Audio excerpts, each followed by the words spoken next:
Hello friends, अगर आपको design में करियर करना है तो ड्राइंग की स्किल्स एक बहुत इसेंशियल क्राइटेरिया है जिसको आपको इम्प्रूव करना पड़ेगा। But at the same time आपको कस्टमर्स की नीड्स की रिक्वायरमेंट को भी अंडरस्टैंड करना उतना ही ज़रूरी होगा। कस्टमर्स की बहुत सारी रिक्वायरमेंट्स होती है, उसके लिए आप उनको डिफरेंट प्रोडक्ट्स ऑफर कर सकते हो। और उसी में एक रिक्वायरमेंट होती है फर्नीचर की रिक्वायरमेंट। जब भी कोई आदमी अपना घर बसाता है तो उसे वो घर में बैठने के लिए सोफ़ा, चेयर्स, टेबल्स, ऐसे फर्नीचर्स की रिक्वायरमेंट होती है। एट द सेम टाइम बहुत सारी चीज़ें रखने के लिए wardrobe, dressing table, study table, computer table, TV unit, ऐसे बहुत सारे फर्नीचर्स की रिक्वायरमेंट होती है। ये तो बात हुई कस्टमर को डेली बेसिस पे घर पे रखने वाले फर्नीचर की। But at the same time corporate level में भी बहुत सारे फर्नीचर्स की रिक्वायरमेंट होती है। और यही सब इंफॉर्मेशन हम आज के इस वीडियो में जानेंगे कि फर्नीचर डिज़ाइन को लेके आप आपका करियर कैसे कर सकते हो। अगर आपको ऐसे ही डिज़ाइन इंडस्ट्री रिलेटेड और भी इंफॉर्मेशन चाहिए तो प्लीज़ मेरे चैनल को लाइक एंड सब्सक्राइब ज़रूर करें और वो बेल आइकॉन दबाना ना भूलें ताकि जब भी मैं नया वीडियो इस चैनल पे अपलोड करूं आपको उसका नोटिफिकेशन मिलता रहे। एज अ डिज़ाइनर अगर आप फर्नीचर डिज़ाइन इंडस्ट्री को प्लान कर रहे हो तो डेफिनेटली कस्टमर्स की नीड्स को जानना बहुत इंपॉर्टेंट है। But at the same time जो वो फर्नीचर में जो रॉ मटेरियल यूज होता है उसको भी प्रायोरिटी देना उतना ही एज अ डिज़ाइनर आपका रोल मैटर करता है। आज की तारीख में फर्नीचर डिज़ाइन इंडस्ट्री में वुड एक एज अ रॉ मटेरियल बहुत ज़्यादा लेवल पे यूज़ होता है। But at the same time as a designer आप मटेरियल्स का अंडरस्टैंडिंग करके अगर कोई ऐसा मटेरियल आप एज अ सॉल्यूशन कस्टमर को दे सको जो वुड की तरह ही ड्यूरेबल हो but at the same time वो नेचर को हार्मफुल ना हो तो वो कस्टमर भी अप्रिशिएट करेगा। बट एज अ डिज़ाइनर आपकी जो नेचर के प्रति जो रिस्पॉन्सिबिलिटी है वो भी आप फुलफिल कर पाओगे। फर्नीचर डिज़ाइन में फर्स्ट इंडस्ट्री है एजुकेशन इंडस्ट्री। आज की तारीख में अगर आपके सराउंडिंग में भी अगर आप ऑब्जर्व करो तो कितने सारे स्कूल्स होंगे। एट द सेम टाइम बहुत सारे कॉलेजेस, इंस्टीट्यूट्स, यूनिवर्सिटीज़ भी होती है, राइट।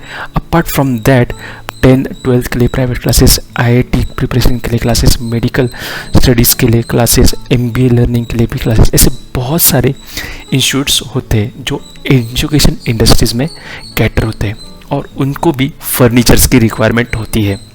तो अगर एज अ डिज़ाइनर आप वही इंस्टीट्यूट्स के लिए फर्नीचर डिज़ाइन कर रहे हो तो आपको बहुत सारे पैरामीटर्स को ध्यान में रखना होगा।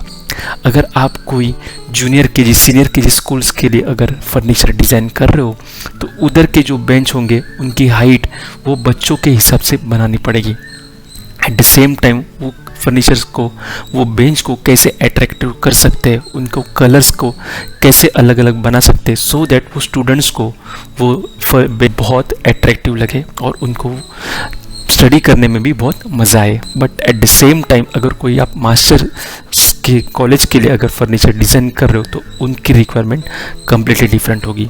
सो आई होप आपको अगर अंदाज़ा आता होगा कि एज ए डिज़ाइनर आपका रोल कितना मैटर करता है, कितने सारे पैरामीटर्स को आपको कंसीडर करके फर्नीचर को एजुकेशन इंडस्ट्री के लिए डिज़ाइन करना पड़ेगा।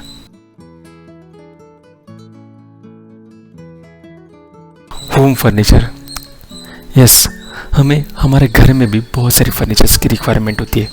बट घर के लिए अगर आपको फर्नीचर डिज़ाइन करना है तो उसकी रिक्वायरमेंट कम्प्लीटली अलग होती है। अगर आप कोई फर्नीचर अगर मुंबई के घर के लिए कर रहे हो जिधर एरिया एक बहुत चैलेंजिंग फैक्टर होता है, मुंबई के घर अगर आप देखोगे तो उनका एरिया बहुत कम होता है। But at the same time अगर आप कोई दूसरे सिटी के लिए अगर फर्नीचर डिज़ाइन कर रहे हो, फॉर एग्जांपल पुणे, बेंगलोर, उधर के घर बहुत बड़े होते हैं but at the same time उधर भी फर्नीचर की रिक्वायरमेंट होती है। तो अगर आप कोई मुंबई के घर के लिए अगर फर्नीचर डिज़ाइन कर रहे हो तो आपको स्पेस यूटिलाइजेशन का बहुत ध्यान रखना होगा। But at the same time उसके अंदर जो स्टोरेज यूटिलिटी होगी उसको भी ज़्यादा रखना होगा। वो सब चैलेंजेस को ध्यान में रखते हुए आपको वो फर्नीचर डिज़ाइन करना होगा। But at the same time अगर आप फर्नीचर कोई विला बंगलो के लिए डिज़ाइन कर रहे हो तो उनकी रिक्वायरमेंट कम्प्लीटली डिफरेंट होंगी। उनकी रिक्वायरमेंट माइट भी वो लग्जरी के लिए, वो रिच फील के लिए, एक्सपीरियंस के लिए वो फर्नीचर की रिक्वायरमेंट होगी। तो एज ए डिज़ाइनर आपको वो कस्टमर को उसकी रिक्वायरमेंट में ध्यान में रखते हुए वो फर्नीचर को डिज़ाइन करना पड़ेगा। कॉर्पोरेट फर्नीचर, यस, कॉर्पोरेट में भी बहुत सारे फर्नीचर्स की रिक्वायरमेंट होती है। जैसे एम्प्लॉयज़ काम करते तो वो मोस्टली उनका दिन का बहुत सारा टाइम वो ऑफिस में स्पेंड करते, 10 आवर्स 12 आवर्स, कभी कभी तो 16 आवर्स भी वो ऑफिस में स्पेंड करते। तो इसके लिए वो ऑफिस में जो फर्नीचर होता है उसमें एर्गोनॉमिक्स जो होते हैं वो उनको बहुत ज़्यादा ध्यान में रखना होता है, क्योंकि वो जो फर्नीचर है वो एम्प्लॉय को बहुत सूदिंग लगे, वो बहुत कंफर्टेबल लगे, सो दैट एम्प्लॉय वो उसके काम पे ज़्यादा से ज़्यादा ध्यान दे सके, उसको वो कंफर्टनेस मिलता रहे। तो वो सब पैरामीटर्स को ध्यान में रखते हुए कॉर्पोरेट के लिए फर्नीचर बनाना पड़ता है। जब भी कॉर्पोरेट के लिए फर्नीचर डिज़ाइन करते हैं तो वो टाइम पे वो फर्नीचर को मूवेबल भी बनाना पड़ता है, क्योंकि कॉर्पोरेट ऑफिसेस में कभी कभी चेंजेस होते रहते हैं, क्यूबिकल की अरेंजमेंट चेंज होती रहती है, उनको वो फ्लेक्सिबल क्यूबिकल्स की भी रिक्वायरमेंट होती है। तो उस तरीके से वो सब पैरामीटर्स को ध्यान में रखते हुए आपको कॉर्पोरेट के लिए अगर फर्नीचर डिज़ाइन करना है तो वो सब पैरामीटर्स को आपको प्रायोरिटी देके उस हिसाब से वो फर्नीचर डिज़ाइन करना होगा। कॉर्पोरेट में भी डेफिनेटली स्टोरेज की रिक्वायरमेंट होती है। कॉर्पोरेट की जो फाइल्स रहती है, तो आज के टाइम में आईटी के जो अप्लायंसेस रहते हैं, for example laptop, hard drive, hard disk, CPU, वो सब रखने के लिए वो स्टोरेज की रिक्वायरमेंट होती है। तो वो स्टोरेज रिक्वायरमेंट कम्प्लीटली डिफरेंट होती है देन घर में जो स्टोरेज यूटिलिटीज़ की रिक्वायरमेंट होती है। उस हिसाब से आपको पैरामीटर्स को कंसिडर करते हुए वो फर्नीचर को डिज़ाइन करना होगा।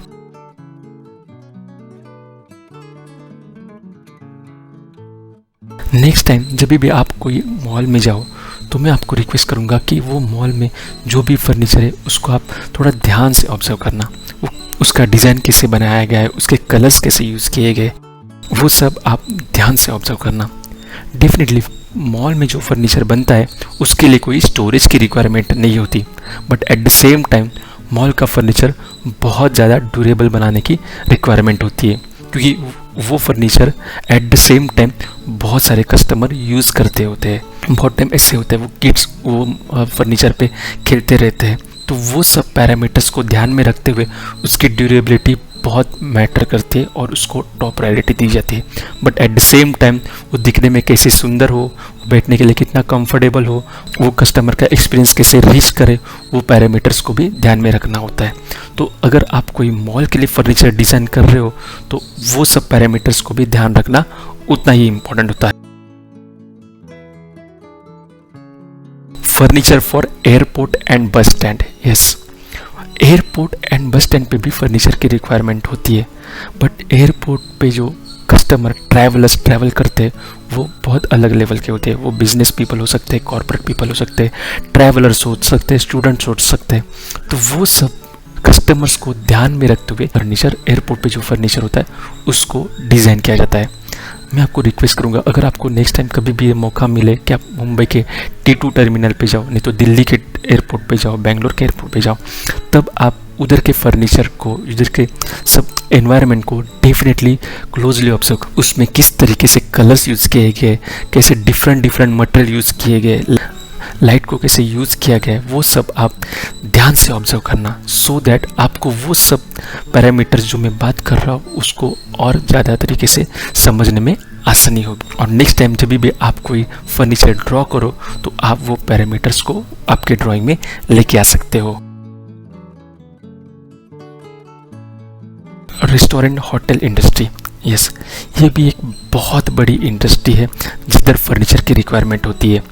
रेस्टोरेंट में भी बहुत सारे डिफरेंट टाइप्स ऑफ रेस्टोरेंट होते हैं। कभी कभी कोई कैफ़े होता है, नहीं तो एक प्रॉपर लग्जरियस रेस्टोरेंट होता है, नहीं तो कभी कभी वो थीम बेस्ड रेस्टोरेंट भी होते हैं। फॉर एग्जांपल कोई कार्टून थीम लेके रेस्टोरेंट होता है, हॉरर थ्रिलर थीम लेके कोई रेस्टोरेंट बनाता है, कोई बॉलीवुड थीम पे भी रेस्टोरेंट बनता है। तो वो सब पैरामीटर्स को ध्यान में रखते हुए रेस्टोरेंट का इंटीरियर भी आपको डिज़ाइन करना पड़ता है। अगर आप कोई स्नैक्स वाला, कैफ़े वाला अगर रेस्टोरेंट विजिट करोगे तब उसका इंटीरियर आप डेफिनेटली क्लोजली ऑब्जर्व करना। आप देख पाओगे कि उसके स्टार्टिंग में एक स्टैंडिंग के लिए टेबल बनाए जाते हैं, ताकि जो कस्टमर होता है वो उधर खड़ा रह के 5-10 मिनट में उसका खाना ख़त्म करके वो जा सकता है। But at the same time उसके अंदर में भी सिटिंग के लिए टेबल्स बनाए जाते हैं। तो वो 2 अलग अलग कस्टमर को टारगेट करते हुए डिफरेंट फर्नीचर्स को डिज़ाइन किया जाता है।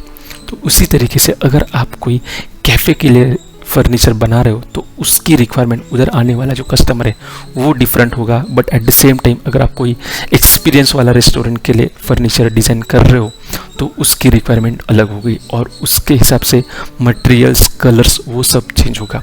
और वो सब पैरामीटर्स ध्यान में रखते हुए वो सब दोनों भी इंडस्ट्री के लिए आपको फर्नीचर डिज़ाइन करना होगा।